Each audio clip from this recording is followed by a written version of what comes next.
اور اس ذات جب انعمنا ہم نے انعام کیا، اور جب ہم انعام کرتے ہیں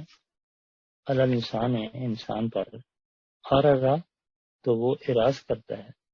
ونعا اور دور ہٹ جاتا ہے، بجانب ہی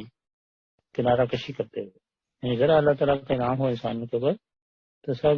باتیں چھوڑ دیتا ہے، اللہ کے حق کو بھول جاتا ہے۔ وَإِذَا مَسَّهُ الشَّرُّ، اور اذا جب مسہ اس کو چھوتی ہے الشر کوئی تکلیف، فذو دعائن حریص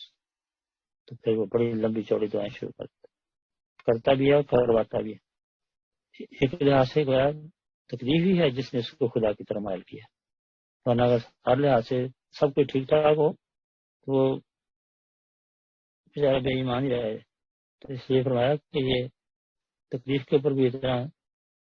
اعتراض نہیں پیدا ہونا چاہیے، دل میں شکایت نہیں پیدا ہونی چاہیے، بلکہ یہ سمجھ چاہیے کہ یہ میری اصلاح کے لیے ہے، میری روحانی ترقی کے لیے ہے، یا اس کو میں اس وقت کو غنیمت سمجھ۔ لیکن کچھ لوگ جو ہیں وہ اس نعمت کو ضائع بھی کر دیتے ہیں، اس کے بجائے خدا کی طرف جھکنے کے، اللہ کو قرب حاصل کرنے کے، دین کا علم بڑھانے کے، وہ خودکشیاں بھی کر لیں گے یا ناجائز کام کریں گے، ناجائز طریقے سے کچھ وہ کام کر دیں گے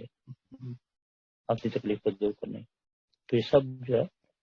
وہ غلط بات ہے، جو اللہ کا مقصد ہے اس کو سمجھنا چاہیے۔